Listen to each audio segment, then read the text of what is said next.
Anna is back and joins us now. Anna, we were waiting. It didn't clearly take that long to make this decision.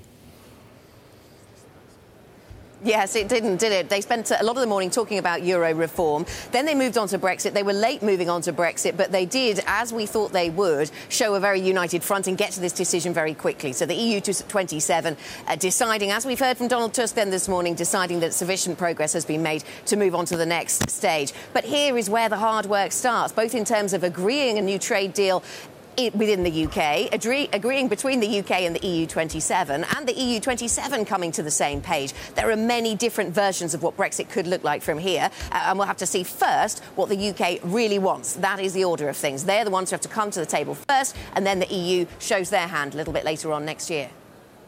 Can it be done in the time that has been allotted?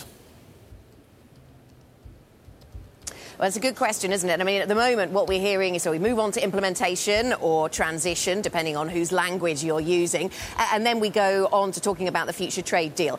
So once that is done, that has to be put before the UK Parliament. If that is all going to be achieved before March 2019, then the UK Parliament maybe needs to start voting on this at the end of next year. So that leaves between the March summit here next year and autumn to really thrash out any details, anything that people don't agree on. It sounds like a tight time frame. Many people have pointed out.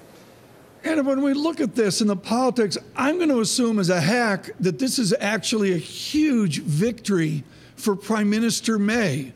Just to begin, forget about the two cats. Will her cabinet celebrate this? I'm not sure about celebrate. I mean, you could say it's a victory for the EU 27, managing to keep on the same page. In exchange for moving on to trade talks, they managed to extract a lot of money out of the United Kingdom. They've got the agreements they wanted. It was the EU 27 who set the timetable, so you could say it was a victory for them. Although many European leaders here are singing the praises of Theresa May, saying what a great job she's done, and clearly they want her to stay in charge of this process and not any of the alternatives. Whether that praise from Europe goes down well back at home, we'll have to see.